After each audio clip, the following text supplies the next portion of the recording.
noches, hermano. Hoy es domingo 10 de mayo del año 2020 y estamos en la primera iglesia bautista de Balboa.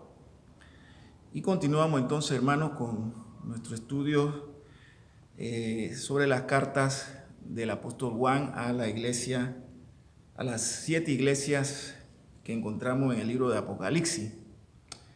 Vamos a tener una oración y entonces pasamos a nuestro estudio de esta noche.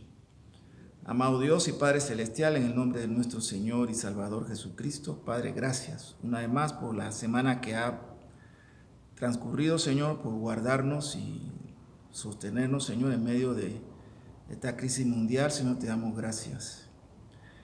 Este tiempo, Señor, en nuestros hogares está sirviendo para que seamos edificados fuertemente en la fe que es en Cristo Jesús, que podamos reflexionar y meditar. Señor, es un tiempo valioso. Tú tienes todo bajo tu control, tú gobiernas todos los asuntos, tanto en el cielo como en la tierra. Tú has dado todo poder y toda autoridad a nuestro Señor y Salvador Jesucristo, Rey de Reyes y Señor de Señores. Bendito tú, Padre amado. Ayúdanos en esta noche a poder ser edificados mutuamente, Señor, a través de tu palabra. Podamos edificar también a nuestros hermanos que nos ven a través de estos medios, Señor, pero siempre con el fuego en nuestro corazón y la esperanza puesta en ti, que en tu tiempo, Señor, y conforme a tu voluntad, nos reuniremos nuevamente en los templos, en los diferentes templos. Gracias, Señor, por este ministerio, por esta iglesia local, Primera Iglesia Bautista de Balboa, y por cada uno de sus pastores, diáconos, maestros y cada miembro, Señor, de esta iglesia, la familia de la fe de la Primera Iglesia Bautista de Balboa. Bendícenos como solamente tú sabes y puedes hacerlo. Te lo pedimos en el nombre de Cristo Jesús. Amén y amén. Así, hermanos, tal cual como lo hemos anunciado, continuamos entonces revisando esta interesante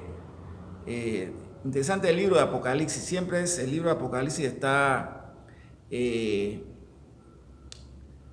con ese mensaje esperanzador de la victoria de la iglesia, la victoria de nuestro Señor Jesucristo, su regreso triunfal que esperamos, que es una fecha, como decíamos el viernes, es un día y una hora que solo está en la potestad del Padre, pero nosotros la iglesia ora y estamos siempre, Señor, a la expectativa cuando todo este libro de la historia de nuestro Dios se recoja y la llegada triunfal, victoriosa de nuestro Señor Jesucristo para instalar su reino eterno.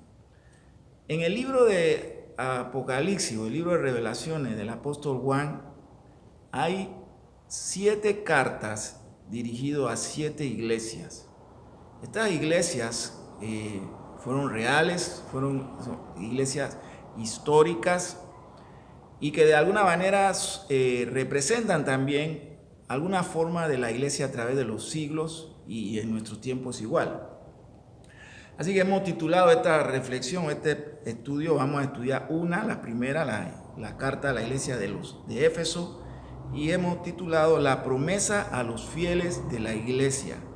¿Cuál es esa promesa que ha hecho nuestro Señor a los fieles en sus iglesias locales? ¿Cuál es esa promesa? Bueno, la promesa es vencer. Y la carta de Apocalipsis es una carta, como ya mencioné hace un momento, de victoria, de triunfo, donde la iglesia celebra el triunfo de nuestro Señor y Salvador Jesucristo, y también ese triunfo que ha sido entonces compartido del Señor a su pueblo, a su iglesia.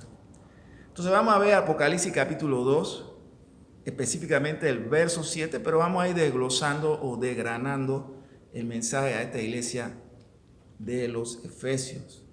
Escribe Juan y dice: el que tiene oído, oiga lo que el Espíritu dice a las iglesias. Al que venciere le daré a comer del árbol de la vida, el cual está en medio del paraíso de Dios. Yo quiero hacer algunas observaciones generales y voy a puntualizar algunos aspectos en estas observaciones generales. En primer lugar, en cada ciudad de estas 7 iglesias vamos a encontrar 3 religiones competidoras. Uno, las religiones paganas. La segunda, la religión judaica. Y tercero, la religión cristiana.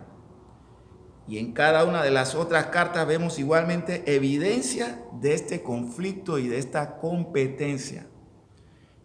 Y la historia nos relata que en muchas ocasiones estas religiones, o la religión pagana o la religión judaica, acusaron a los judíos y ellos fueron entonces víctimas de la persecución religiosa o por autoridades locales en las distintas 7 ciudades donde estaba esta iglesia o en sí por el Imperio Romano.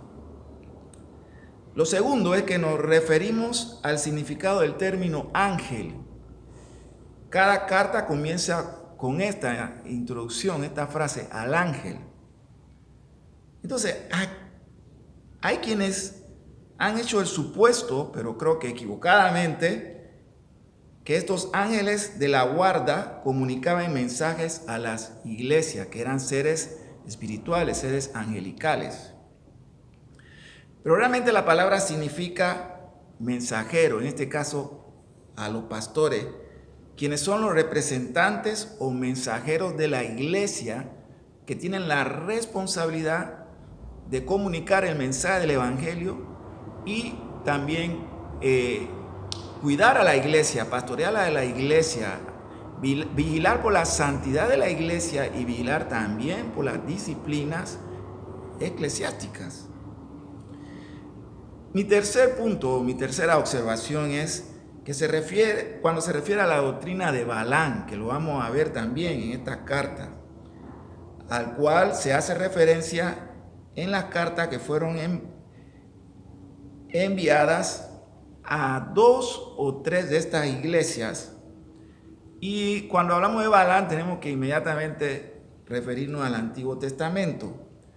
Balaam fue instado por Balac, el rey moabita, a profetizar contra Israel, y lo intentó en muchas ocasiones, pero el Señor lo frenó, y cada vez que intentaba maldecir a Israel, terminaba bendiciendo a la nación de Israel. Dios no permitió que él profiriera ningún mal al pueblo de Israel. ¿Por qué hacía esto Balaam? Pero bueno, la Biblia nos enseña que por pura codicia. El gran pago de Balac, el gran pago que le ofrecía, y por esta causa Balaam intentó entonces ganarse ese gran pago maldiciendo al pueblo de Israel. Sucede igual en nuestros tiempos, a través de la historia. Hay muchos que han maldecido, han intentado maldecir a la iglesia y que se han levantado contra la iglesia del Señor, pero todos esos esfuerzos han fracasado y el Señor ha ido y sigue bendiciendo a su pueblo, a su iglesia. Aunque se levanten aquellos que maldicen por diferentes razones al pueblo de Dios, todas esas maldiciones terminan realmente en bendición para el pueblo de Dios. Pero Balaam va a sugerir algo para poder entonces afectar o mermar al pueblo de Dios. Y él le va a presentar, o le sugiere a Balac que haga que las mujeres más bonitas de su pueblo, de los moabitas, sedujeran a los israelitas a participar. Esta seducción era para que ellos, los israelitas, participaran de las fiestas religiosas, y las fiestas eran fiestas a dioses paganos. Esta comunión abierta con las religiones paganas y el pueblo de Dios produjo la peor forma de inmoralidad e idolatría que se haya registrado a través de la historia del Antiguo Testamento. Entre el pueblo de Israel, que es el pueblo de Dios, que se une en yugo desiguales con las mujeres moabitas. Todo el resultado de un plan perverso que Balaam le sugiere a Balac.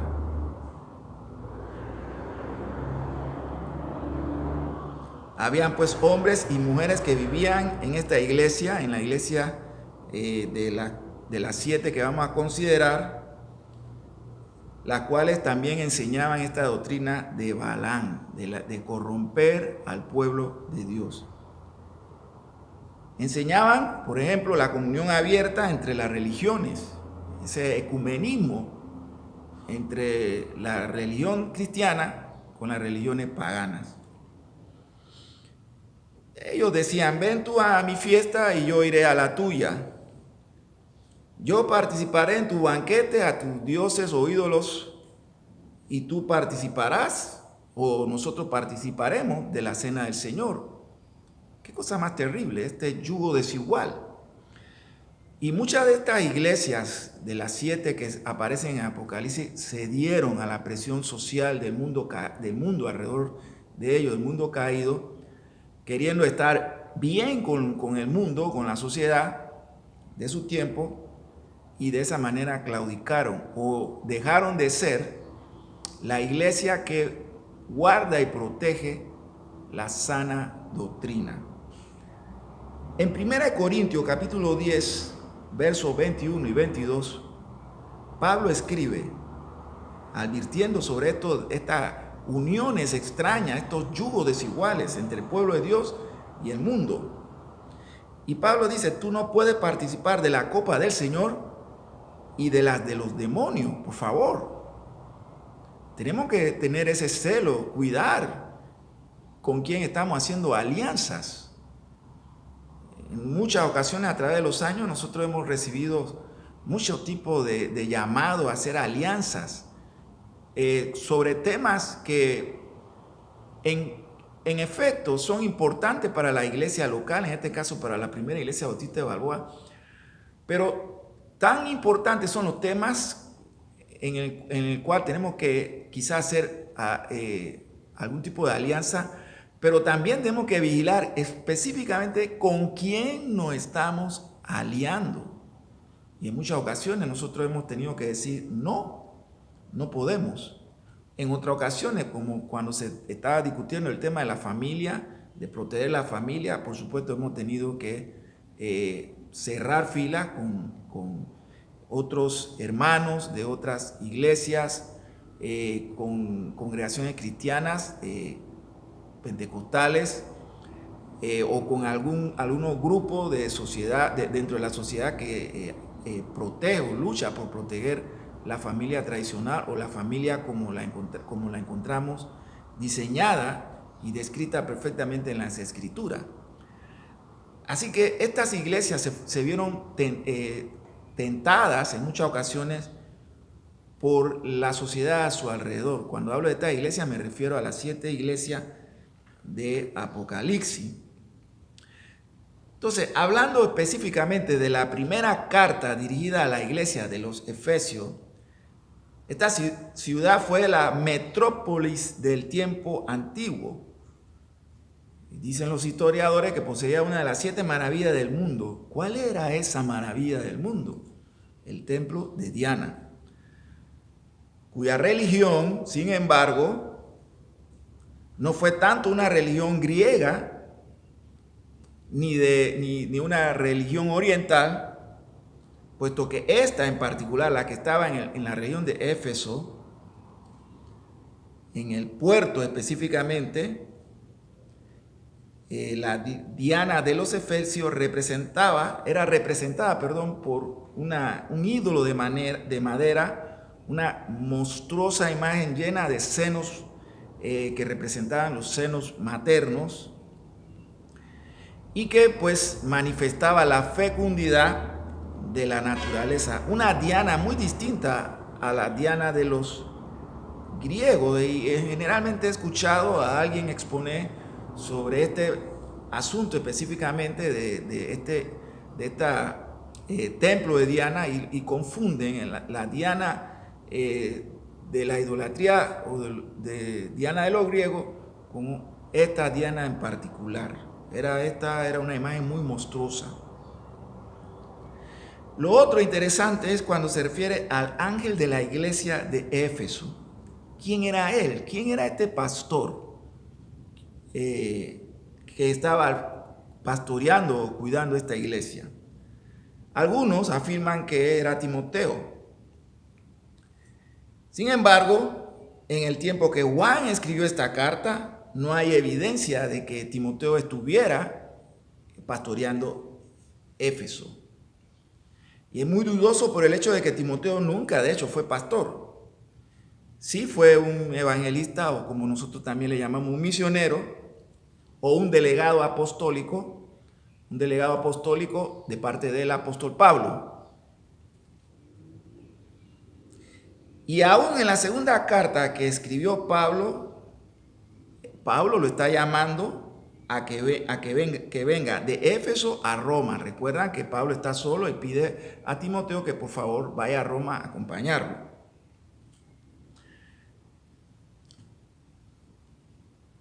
Así que no es nada probable que Timoteo permaneciera en Efesio como pastor, y sobre todo entre los años 68 o el año 96 después de Cristo, cuando los historiadores asumen que se pudo haber escrito esta carta. Diremos pues que no sabemos quién era el pastor en esta iglesia del Efesio. Ahora, ¿qué cosas de la iglesia de Efesio fueron alabados en esta carta? ¿Qué cosa nuestro Señor Jesucristo, cabeza de la iglesia, alabó a los efesios, a esta iglesia de los efesios? Bueno, en primer lugar mencionamos que Él dice, tu obras, tu arduo trabajo.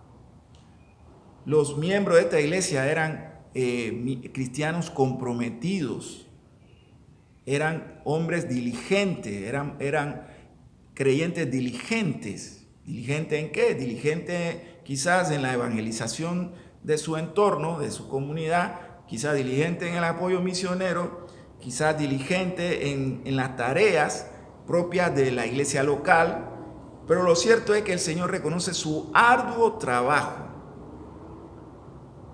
Es interesante que estas 7 iglesias, y ahora con la primera que estamos estudiando, debe llamar a la iglesia local a la reflexión. Que nos podamos ver en un espejo. Somos una iglesia, si el Señor, cuando el Señor nos llame y estemos en su presencia como iglesia, o en este tiempo cuando el Señor nos examina como iglesia, ¿encontrará eso en nosotros? Somos una iglesia que trabaja, una iglesia comprometida con guardar la sana doctrina, guardarnos en una santidad que honre a Dios. Somos una iglesia que trabajamos diligentemente por extender el reino de Dios. Esperemos que sí, pero lo cierto es que nos estamos examinando a la luz de las Escrituras y del estudio de estas iglesias de Apocalipsis. Entonces que esa madurez en la doctrina de la iglesia de los Efesios los ayudó a encontrar que muchos de estos autoproclamados profetas y apóstoles eran realmente mentirosos, falsos. Y saben, hermano, tenemos que aprender hoy también a juzgar con las Escrituras esta clase de personajes. A veces escucho, no, que no podemos juzgar. Un momento, ¿qué me está diciendo? ¿Que no podemos juzgar? Sí tenemos que hacerlo, hermano. Tenemos que, inclusive la Escritura nos desafía y nos exhorta a que lo hagamos. La actitud de esa iglesia hacia la doctrina de los nicolaitas, que fue otra de las cosas que el Señor le menciona, que vamos a discutir más adelante también, era loable. Ellos eran una iglesia que ejercía disciplina. Capítulo 2, verso 6 de Apocalipsis, aborrece la doctrina de los nicolaitas, que yo también aborrezco, de modo que estas son las cosas encomiables de la iglesia de Efesios. Era una iglesia celosa con la sana doctrina, con la vida de santidad. Pero ahora viene el reproche. La cosa que el Señor le reprocha, y en efecto fue una sola, le dice, has dejado tu primer amor. Esto significa, no tienes ahora el fervor de tu primer amor que llenaba tu corazón cuando conociste el Evangelio, cuando fuiste convertido. Hermano, mirémonos en este espejo. ¿Estamos así nosotros? ¿Hacemos todo de una manera religiosa? ¿Cantamos porque nos conocemos la letra del himno? ¿Oramos de una manera religiosa? Nuestra vida cristiana es una vida plagada de legalismo o formalismo. Y no hay pasión, no hay un corazón encendido, un corazón que ama a Dios por sobre todas las cosas, de una iglesia que está dispuesta a hacer sacrificios, los que sean necesarios, con tal de mantener la bandera del Evangelio en alto, con tal de honrar el nombre de nuestro Señor Jesucristo. Así que a esta iglesia poderosa en doctrina y en práctica, en una sana ortodoxia, el Señor le dice que habían perdido su primer amor.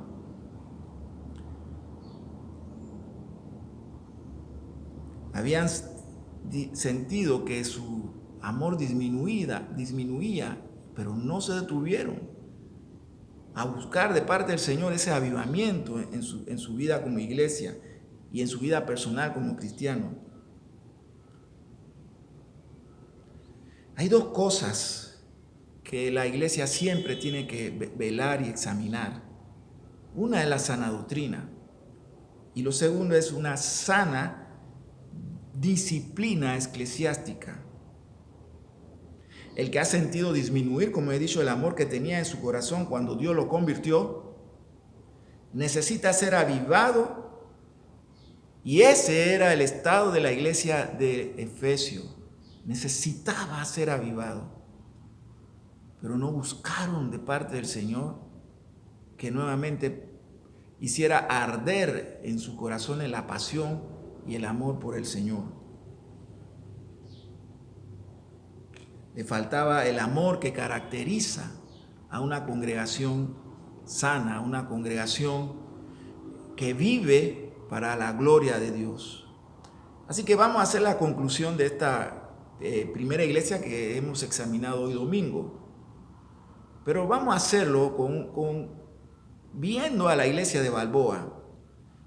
Y la pregunta es, ¿cómo nos afecta a nosotros, la iglesia local de Balboa, todo lo ocurrido con la primera iglesia que hemos examinado en Apocalipsis, la iglesia de los Efesios? Hermanos y hermanas, tenemos que examinarnos a nosotros mismos, a ver si somos de la fe, dice Pablo. Sabemos, hermano, que en efecto fue quitado el candelabro de la iglesia de Éfeso. La iglesia no hizo los correctivos que el Señor le había dicho que tenían que hacer. Sucede lo mismo hoy en día. A veces el Señor está hablando a través de la exposición de la palabra. El Espíritu Santo está redarguyendo los corazones. El Espíritu Santo nos está convenciendo de justicia, juicio y de verdad. Y sin embargo, insistimos y permanecemos en ese mismo estado que ya el Señor a través de la palabra lo ha condenado.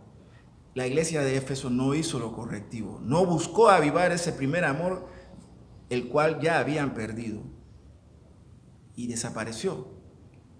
A través de los siglos de historia, desapareció la iglesia de Éfeso.